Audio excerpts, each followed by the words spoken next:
East meets West, and a slice of Eastern philosophy becomes a part of Western thinking. I'm your host, Ginny Gong. Every year, America pays tribute to the men and women who fought bravely on behalf of the United States. Included are dedicated Asian American veterans whose wartime experiences are often bittersweet, a mixture of loyalty to the country and a corresponding disappointment in the treatment of this country towards them and their families.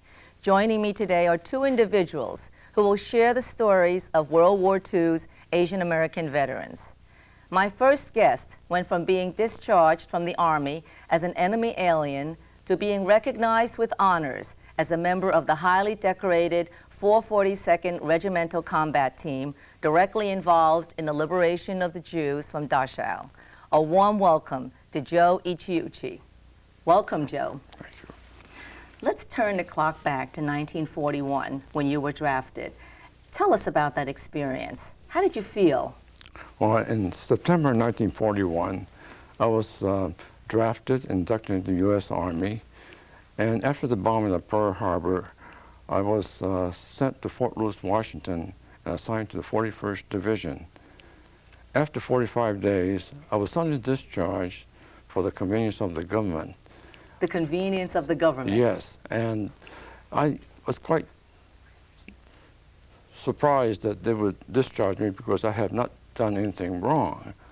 But I found out later through my buddy that the officer had received the order to go overseas, and I, being of Japanese ancestry, would pose a problem overseas. So they didn't want to send you, I guess, wondering where your loyalty might be? Yes. Uh-huh.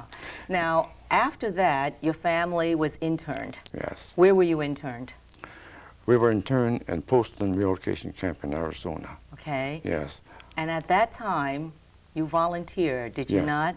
After that negative experience of being discharged, after your whole family was placed in an internment camp, you volunteered for the U.S. Army. Why?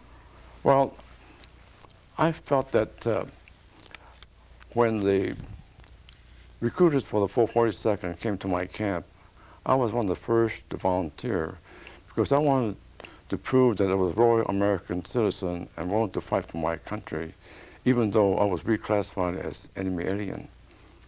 And how old were you at that time? I was 22 at the time. So you thought by volunteering and joining that you could show that you are a true American. Yes. How did your family feel about you doing this? Well, when I told my folks about my volunteering, their first reaction was that of any parents that would hate to see their son going overseas. But they supported me and told me that this is your country, so you should do your best in defending it. Wow.